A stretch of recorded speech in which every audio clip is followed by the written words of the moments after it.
Welcome to our podcast. This is Real Talk with Mary Contrary and Starfish. All right, welcome to today's episode where we are going to delve into the implications of Schedule F and its role in the mandate for leadership, aka Project 2025. So our focus is on understanding how the Schedule F portion of this could potentially politicize the civil service, impacting the federal workforce protections and impartiality. So we're going to explore the background of key figures, the timeline of events surrounding Schedule F, and the insights from those directly involved. So this is kind of your main scary part of this document, right, Starfish? It is. Yeah. It is. It is because I think I've mentioned a few times on this podcast that I am a public service worker, public servant, if you will. I'm not a civil servant, which is federal. They call themselves civil servants. We do not. I am at the local government level, but still, this is close to home for me. Yeah. Yeah. So I don't remember this. I don't know if you do. Considering how close this is to home, I'm surprised I didn't hear about it. Probably because I'm not a civil servant. But in October 2020, apparently, Trump issued Executive Order 13957, called Schedule F, to reclassify federal positions involved in policy making. They say, not, I disagree that it's just that, but into political appointments. So the guise of this was that, this is again as an efficiency measure. We're just trying to make sure that we have a way to determine whether they're doing a good job by making them more of an at-will employee, basically. So they would become contractors. When we say reclassify, they would go from a W-2 employee, a civil servant, which is a lifetime appointment unless you get fired. But essentially, it's a very protected role. These jobs are very protected because they're in the government, and turn them into a at-will contractor role where you can be fired at any minute for anything. So, oh God, it's terrifying to me. I know. Okay. That alone, I mean, I just from, we all know what our government is like, but just imagine what something like that would do. I'm just, I don't know. That just seems so crazy to me. Terrifying. Yeah. Yeah. So, I mean, we'll go through all the little fun ways that it really is going to impact. If this could happen at the federal level, it could certainly happen at every other level, especially in states where there's Republican governors or Republican mayors or Republican, county commissioners, whatever, right? So this could have a definite trickle-down effect. But yeah, basically they want to politicize these roles. And if you've listened to our other episodes, you know that there's people like Bill Barr and Christopher Krebs, and there's much more we're going to talk about in this episode, who blocked Trump's ability to carry out his dictatorship overthrow of the government in 2020. And that ultimately ticked him off. And so towards the end of his presidency, because you see this timing, I was like, oh, this happened in October of 2020, right before he was elected, right before the election in November of 2020, right? I was like, oh my gosh, it happened right before that, because they knew that these civil servants were going to do it the right way and they weren't going to be able to stop it, and that's why they did this in October of 2020, right before the freaking election. And I'm like, ugh. And you know who was running it at the time? This guy named Spencer Cretin, and he works at the Heritage Foundation. So he's the one who put this. I know. He has like a whole podcast on this. Like he himself does? Yeah, well, it's an episode about it, yes. And he talks, it's on the Heritage Foundation page. I'll link it. It's talking about this administrative state, which we've kind of alluded to, but this is the episode where we're going into it now. So that's disturbing in and of itself that he was already working for Trump in the Department of Personnel, and now he's working for the Heritage Foundation as one of their leaders, and now he's probably going to obviously come back and just continue to try to push this Schedule F through. So before we continue to go through the timeline, I just wanted to pause and talk a little bit about civil servants. So civil servants are an interesting demographic of people. You would expect civil servants to be maybe a certain type of a party or whatever, but back in the day, that wasn't necessarily true. A lot of people joined civil service, whether they're Democrat or Republican. And I've worked in civil service long enough to know that there is a mixture. You're surprised every day at who you meet, and you're like, wow, you're a Republican. Interesting. You're a Trumper and you work here. Okay. Or people who you would think would be Republican and aren't, and you're like, oh, okay, interesting. So it's a little bit almost like working in the real world, with Right. in a political private environment. But I worked in higher ed. I mean, that is very liberal. We all know. Right. But there are still lots of conservative professors that teach lots of different topics. I mean, it's not, and a lot of the leaders at the last institution I worked at were conservative, Trumpy conservative. It was like, wow. So Crazy. Never know. Yeah. But there's about 2 million civil servants. So 2 million federal workers. Wow. I know there's so many. It has grown over the years. It's a slow growth, though. There's some other things like the average length of service is 8 years. Many employees work over 20 years, though. That's been my experience, is that most people who are in civil service work for their lifetime. And that's because the benefits are pretty good, right? The benefits are amazing. Yeah. So, first of all, we'll get into that but the benefits are amazing. Yes. But essentially, it's really hard to fire a civil servant. And for good reason. It should be hard to fire people in general, because people are fired for ridiculous reasons. But also, I understand their frustration, because I've had my own frustrations with it. But also, I was surprised to hear that the average age of a federal employee is about 47. So I'm actually pretty close to the average. Like, oh, okay, yeah, this is me. Wow. Approximately 56% of them are male and 44% are females. Race, ethnicity, so 65% are white, which is interesting because that's a little bit less than how many we have in the country, which is about closer to 70, although it's changing over time. So the military is starting, or the civil service is starting to look a lot more like the country is, which is good. So it's pretty representative. 6% Asian, that's about close. 20% Black or African American, that's actually really high. There's not as many. And only 8% are Hispanic. That's very low. So, and then also I wanted to understand, like, civil servants are expected to be politically neutral, but surveys do suggest a slight leaning toward the Democratic Party, of course. I mean, civil servants believe in the government, and that's of course why we work for the government, So, but of course it totally varies by agency. I mean, the Department of Revenue is much more conservative, and the Department of Health and Human Services is much more liberal. Right. Makes sense. So I just want to get a feel for who we're talking about here, these civil servants, Yeah. And they have grown. So, really grew under FDR. So the New Deal really brought on, and then of course LBJ brought on the whole the Great Society, and that added a whole bunch of other departments. Even Nixon added the APA, and I mean, we've had departments added lots over the years. We were just talking about the cyber security department. That's added, right? Department of Homeland Security was added in 2001 because of 9/11. They always add, they never take away. So I don't disagree that we probably should take a look at it, because this has been one of my chief arguments, and kind of getting into this next section is really the hiring process is very long. It's very difficult. It's extremely hard to get one of these jobs. They're totally 100% competitive. And once you're in them, they're really hard to fire people.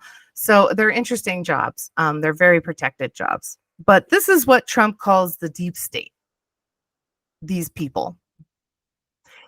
And we hear that He deep calls state all the time. so he calls civil servants the deep state, like military and everything.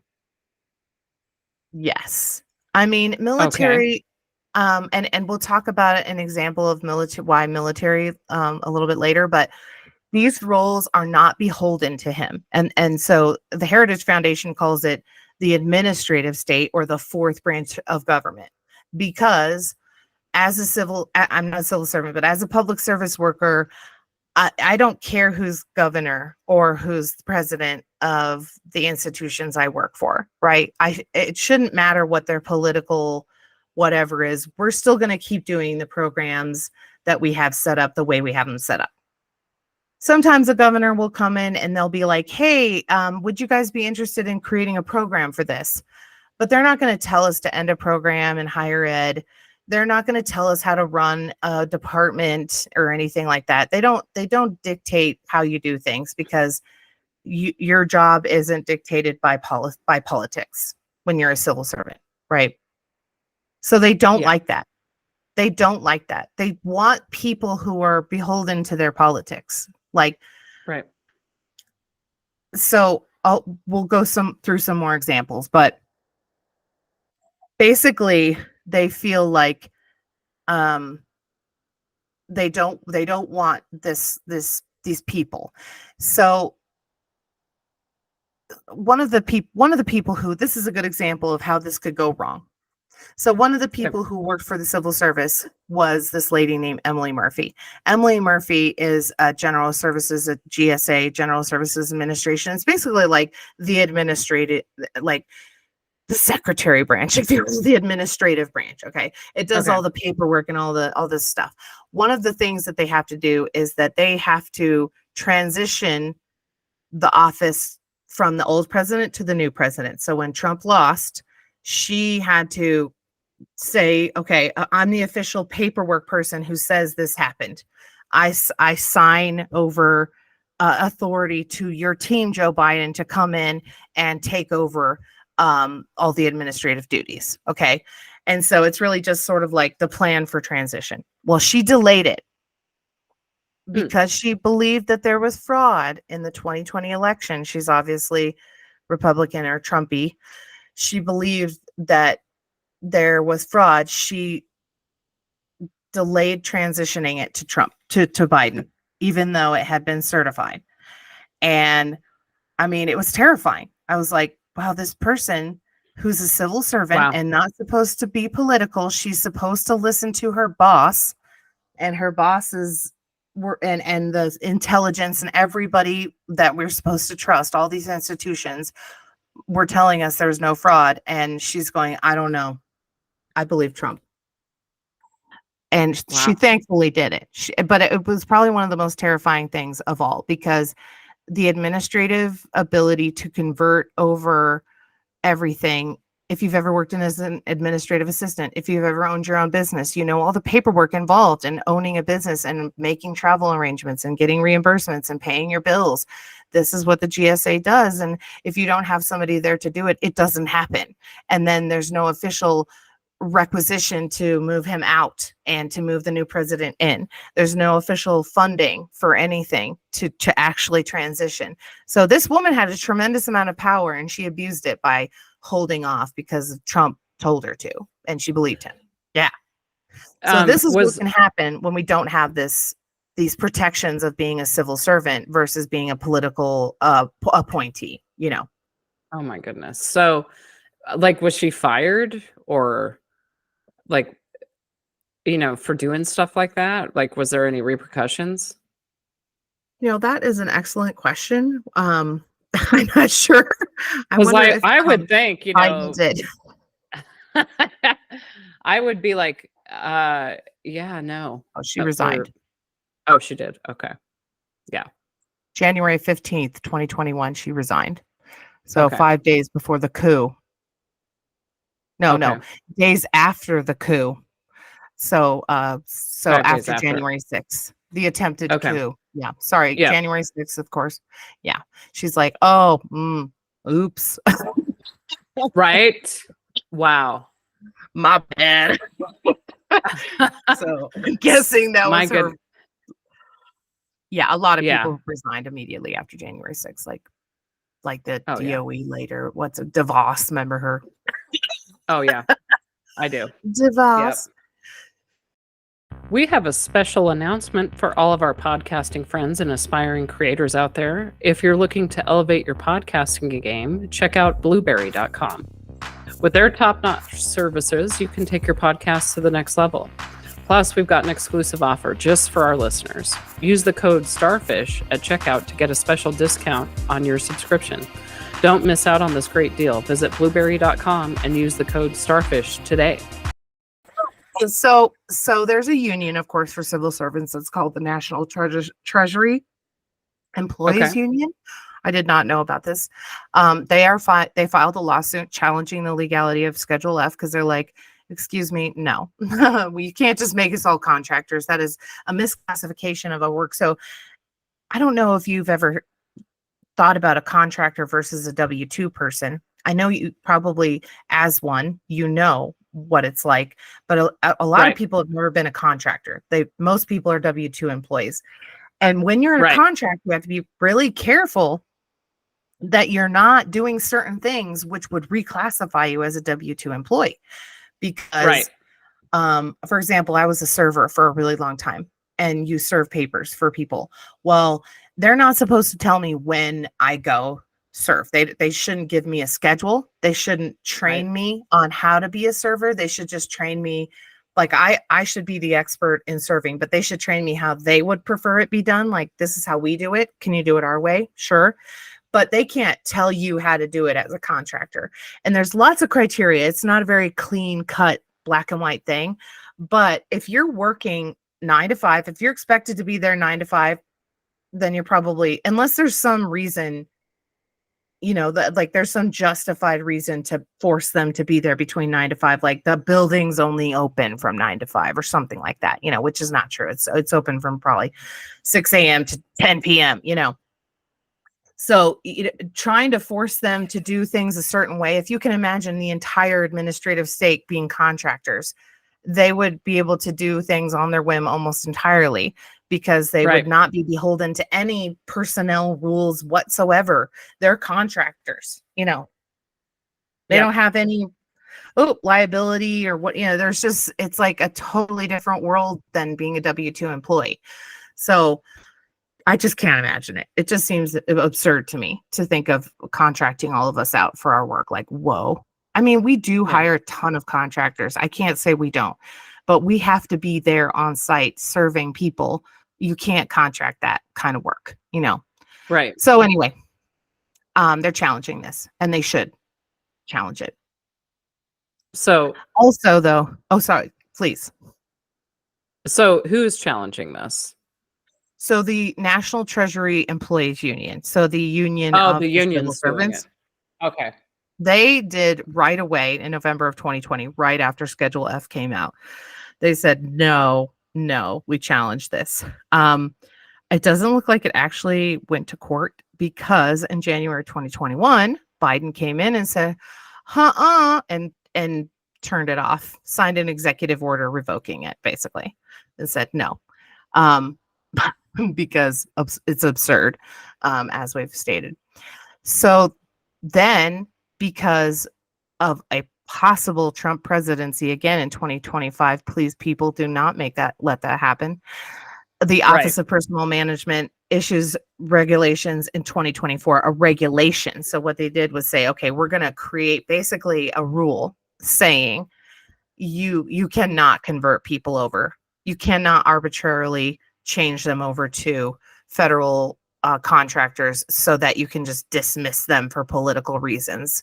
Like, that goes against all the protections we have as civil servants, because I mean, you really have to be careful about what you ask us to do. If you think about the power that you have, imagine if you were a governor of a state and or the president of a college, and you made all the civil workers, the civil servants, do what you want them to do. Just imagine how that would completely, like, the public is funding this, they've decided they want these programs. and you're going to change how we do it because you don't like it. Well, that's not what we're here for. We're here to, well, and now, if you again, want to that's not. improve it, move it, fine. But sorry, yes. Yeah, I mean, that's not a democracy when you do stuff like that. Yeah. Again, like to like, Right. I don't know how to point blank this to people. Like, that's just ridiculous to do Right. that. So they It's wanted like, to reinforce this, like, just to make sure that if Trump comes in, that hopefully it would be a major lawsuit if he were to do this immediately. Hopefully, oh yeah, that's because scary. yeah, that is frightening. But like, I mean, just with all the facets of this document, there's so much dismantling of the government anyway. Like, it's like, would they even win against it if he was? That's the scary part about this. Well, and he has a lot of federal judges and judges in the Supreme Court, and he has a lot of these things already aligned in his favor, so they could potentially say, sure, he could. I mean, a regulation is not final, but it does make a lawsuit a lot harder, so it would play out in court for sure. But Oh, who man. knows who would end up getting stuck with it? I know. I think the biggest concern for me is that I chose to work in public service because I like to serve the public. But also I've learned as a public service worker the importance of job protection. And job protection is very rare and really not as powerful as we would all hope. That's for sure. Yeah. I worked for public service for a really long time and always was pretty successful in it. And at one point in my life, about a decade ago, I decided to leave public service because I wanted to make more money. Public servants, despite a lot of misinformation, don't make more money than most people in a similar position. Like, we're about 20, 30 under most of the time what you could get paid in the private sector. So it's quite a bit of a difference, So I decided, okay, I need to get paid more. So I did move out. I got paid 10 more, which wasn't that much. But I decided to leave, and I asked for an accommodation at my new job and was fired immediately within a week of asking for an accommodation. I didn't ask for an accommodation on paper. I asked for it in person. And so I made mistake number one, not documenting it, because if I had and they fired me a week later, I would have had a lawsuit in a second, but I didn't document any of it. So that's the kind of protections that we're talking about here.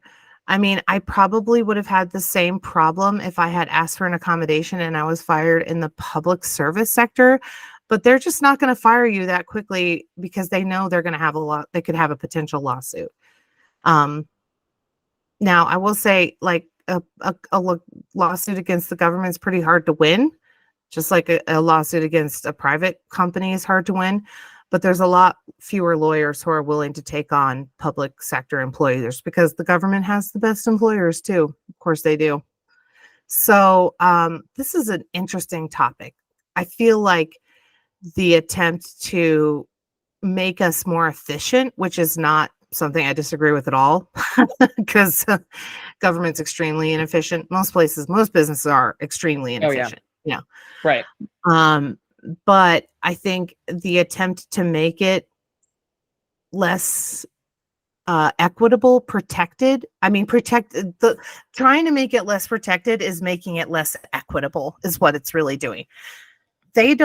We have said this over and over again. They do not want people working in these roles who are disabled, who are, a different race, a different culture, who are going to be offended by their jokes, who are going to be not willing to participate in the boys club, in the boys club. So they really want the ability to fire you at will so that they can say, sorry, you're not doing it exactly as I want. You're out. And I understand that mentality because I've had employees and they suck sometimes and you want to be able to fire them. But you also want to step back and go, wait a minute, why are they being successful? Is it me? Can I put them on a plan and try to find a better position for them. And sometimes you waste a hell of a lot of time doing that, years doing that. And I've done that in the private sector and the public sector. But Right.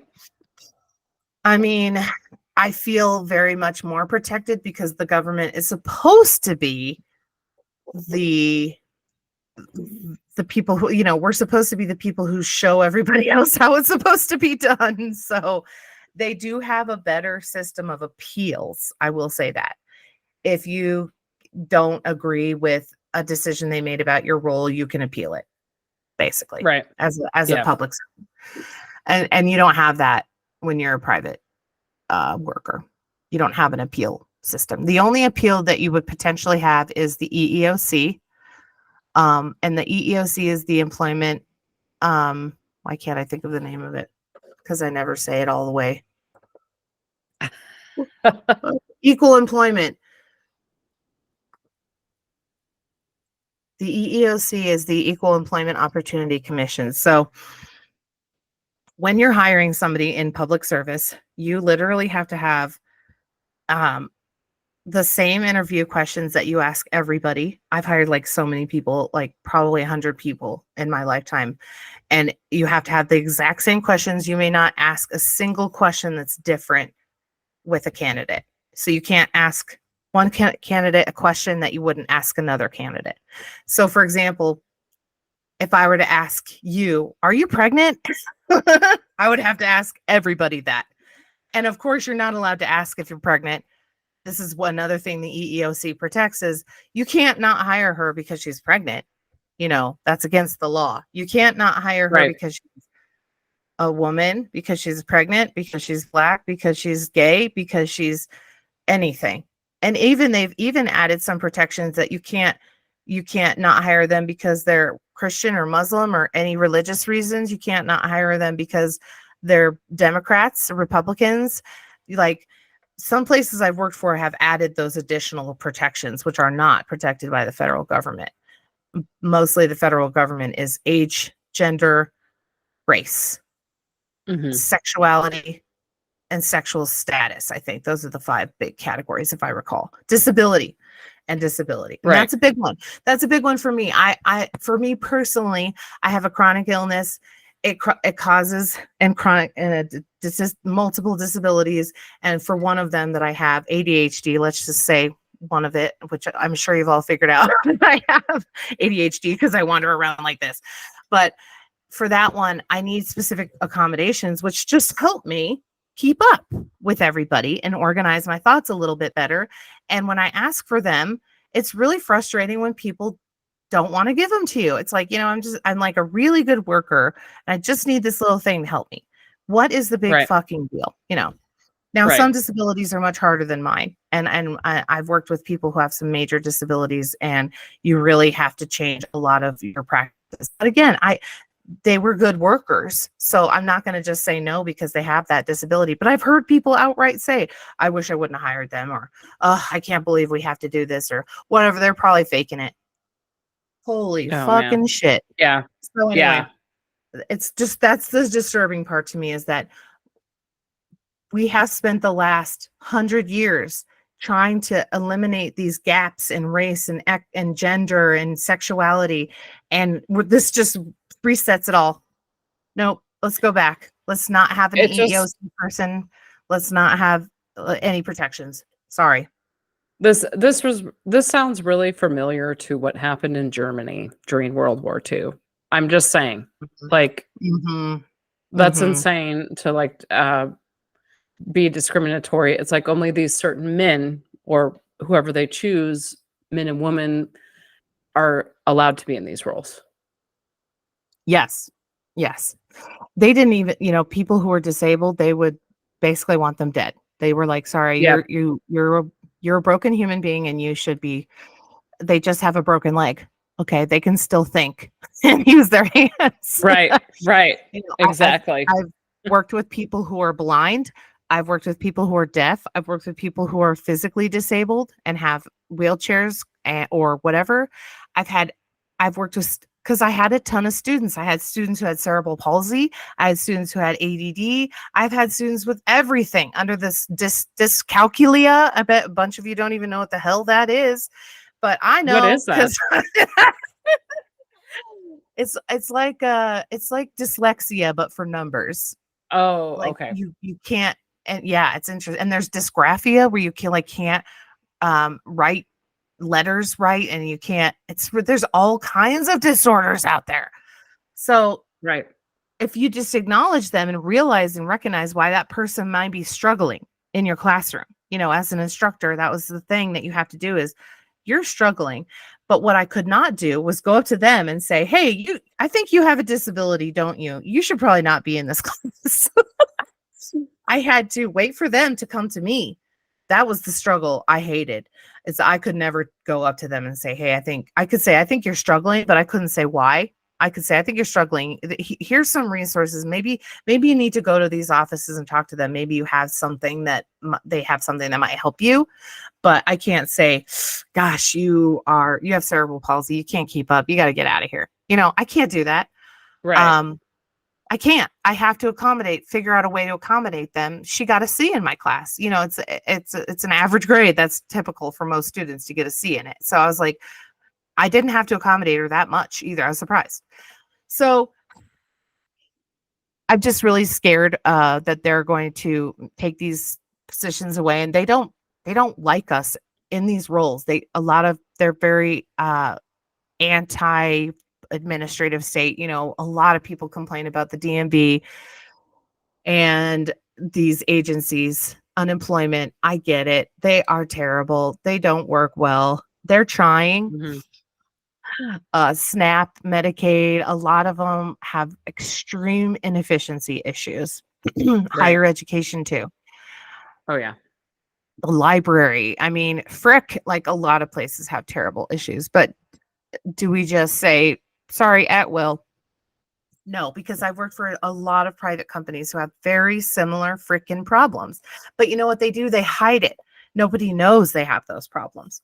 Right. If we all knew what they were doing in the background, we would not like it either. I guarantee it. Right. 100%. But the government has to be transparent, whereas those companies don't. They don't have to be transparent about shit, except their finances, basically. Right. So exactly. I did want to give props to a couple more people who are civil servants who did the right thing during the 2020 election. I've mentioned Bill Barr, I mentioned Chris Krebs, but also Mike Pence. And I hate to say that, but he did the right thing. Mike Pence, of course, during the 2020, during January 6th, there was a little provision in the Constitution that says the vice president at the time, the sitting vice president, physically announces the next president. And it's just a very informal kind of like, I don't know what the word is, but it's really not an official function or anything. It's like, if it doesn't happen, the president still becomes the president. Like Biden was still going to become the president, even if Mike Pence didn't say Biden is president now. So January 6th was a big deal because this is the day that it happens. The vice president comes into the Senate or comes into the Congress and says, okay, officially we have a new president. Well, Trump was like, hey, you have the power in your role to say, no, Trump is president. And Mike Pence was like, I don't think I have that power. He called Dan Quayle. Did you know this? Mike Pence. No, I did not. And said, Dan Quayle, bro. Yeah. So Dan Quayle, for those of you who don't remember, was Bush's running mate. Yep. Dan Quayle. And Dan Quayle said, no, of course you don't have this authority. Like, don't even think it for a moment. It's a very ceremonial. That's the word I'm thinking. Ceremonial. It's all it is. There's no way Trump could do it. So this is why his supporters were trying to hang Mike Pence, because he refused to do it. He came out the day of and said, I'm not doing it. I'm not doing anything like that. All the authority that I have in the Constitution as it's laid out. And he called a lot of people to ask about this. All it says is that I can do this. And he still stands his ground that he did the right thing. So I'm like, good job, Mike Pence. You did the right thing. Yeah. 100%. Is he part of the deep state? He was elected. I mean, he still did the right thing. Right. Another guy who did the right thing at the time was General Mark Milley. So this is the military. General Milley said that Trump tried to get him to engage the military in this and say that we needed to bring the military into this election issue because there was fraud, and tried to get basically strong arm these states into not certifying their elections, and General Milley said, no, I'm not doing that. I'm sorry. He said, I'm sorry, but my role is to the Constitution. I'm not here to do what you want me to do because you believe this. So he very much defied the president. I mean, he is a general, and he said, no, I refuse. So I thought that was really brave too. And another example of these civil servants and how they did the right thing, Right. even though they're considered conservative. I don't know about Mark Milley, but the rest of them, Bill Barr, Chris Krebs, Mike Pence, very conservative, Yeah. Yep. So civil servants are extremely important. And Absolutely, I think they are. it really bothers me to think about not having these protections, not having this equity issues, which we're really going to dive into in the next episode, because they essentially want to get rid of all DEI. So DEI is diversity, equity, and inclusion. We know that recently Trump called Kamala Harris a DEI hire. Did you hear this? No. He was at this funny conference thing for Black journalists, and the journalist was like, so why did you call Kamala a DEI hire? And he's like, well, because she said she was Indian at first, and now she says she's Black. That was his answer. Well, she's both. She has Indian parent and a Black parent, African parent, African American parent. So why is she a DEI hire? It's basically like the new word for affirmative action, affirmative action is just trying to correct all of the ways in which we hire people when we should have. And so that's why he's saying they only picked her because she's the DEI hire. Okay, whatever. Wow. But why not? Why don't we want a Black woman? Why don't we want a woman as president? Or a Black woman, God forbid, or an Indian woman. Again, it's not a white woman. So that bothers me too. I mean, obviously, like they don't want these people in office. And he's like, I love Black people. I love Indian people. I love women. This is not racist. This is not, okay. Well, sure. But you said it though, which now makes it a thing. It makes it and what you're saying is you don't look at these people because they're Black. I don't understand why you would say it. I don't know. It just doesn't make sense to me. It's not no. First of all, she was already VP, so it was an obvious choice, in my opinion. And we didn't choose her in 2020. We chose Biden. So why is it a DEI hire? I don't get it. I will say that there is no chance in hell you're getting a DEI job unless you're a person of color. I mean, that is a thing. Like, you don't even apply for them. You're not getting that freaking role. Probably not. But that makes sense. I mean, we don't want people who perpetrated it to be the people in charge.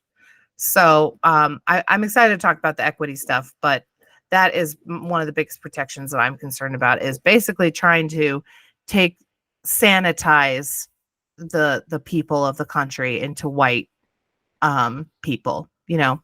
White people. They want white people in charge. They want men in charge. They want it back the way it was before, when women didn't have rights and Black people didn't have rights. Like none of this DEI shit existed. They want it back like that. And so I'm excited to talk about that in our next episode because it's disturbing. Oh yeah.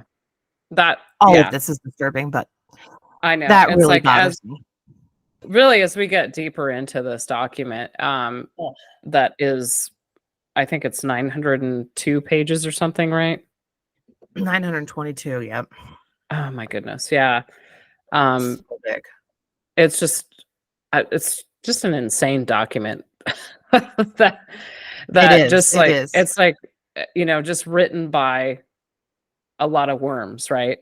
That we talked about. So I just think, Right. I mean, people who are just a little bit too sensitive about hiring people that aren't like them, which is on like I feel like they're the triggered people. They're triggered yeah. by this. Oh, Like yeah. we're just saying we want equal representation. Is that such a big thing to ask for? Is it fair that we shouldn't have any women in the Supreme Court until 1980? Right. I know. Thanks, Reagan. Yeah. Right. Exactly. Oh, man. All this is like just totally insane. So I look forward to kind of diving into this next section to kind of go over some of that. But it just, like every episode we do, it just feels like it's like, wow, that's a huge blow to that. And, it's like just completely dismantling democracy to serve the few. And that's Mhm. really what it's about. So, and that's why I just encourage our listeners, if anything that you get from this, just please understand, that if he does come to power, I would be terrified as an American. Um, I would be afraid to have all of my rights taken away and end up in a dictatorship type of government, which we've seen for hundreds of years that it doesn't work. Yeah. So Yeah. it's very terrifying. And so I just encourage you guys to really go out there and look at everything, do some research, understand what these people are trying to do to all of us, because it's going to affect every single person in this country, regardless of what affiliation you are. And so I just hope people, can wake up and realize that, maybe this just isn't the right president for this country. So, Absolutely. I mean, yeah, it's one thing to say like, "Oh, I'm a Trumper," but it's another thing to go, "Wait, what do you want to do?" Uh, right, you want to you don't want us to be able to vote anymore? I mean, can you honestly think of a single person who really, really, truly, deeply wants that? right, I guess I could think of a few, but right, we're here to fight against you. That's not right, and it's not right. You don't get right, to be the only people who choose. Sorry. right, Sorry. right. Sorry, not It's like, sorry. why? It's like why give your power away to these few deranged people? Like, it's just insane to me. Right. So I think that's how they feel anyway, about us. they probably do, but I don't care. It's like we're I don't just here care. to educate. Like, I Yeah. just want to make sure people are informed on this, and so we're gonna dive into that, the equality portion of this, like how that's gonna affect everything in the next episode. So until then, I just hope that you all stay safe and stay informed. Thanks, everyone, for listening to Real Talk. Don't forget to subscribe to our podcast wherever you listen. We look forward to having you on our next one.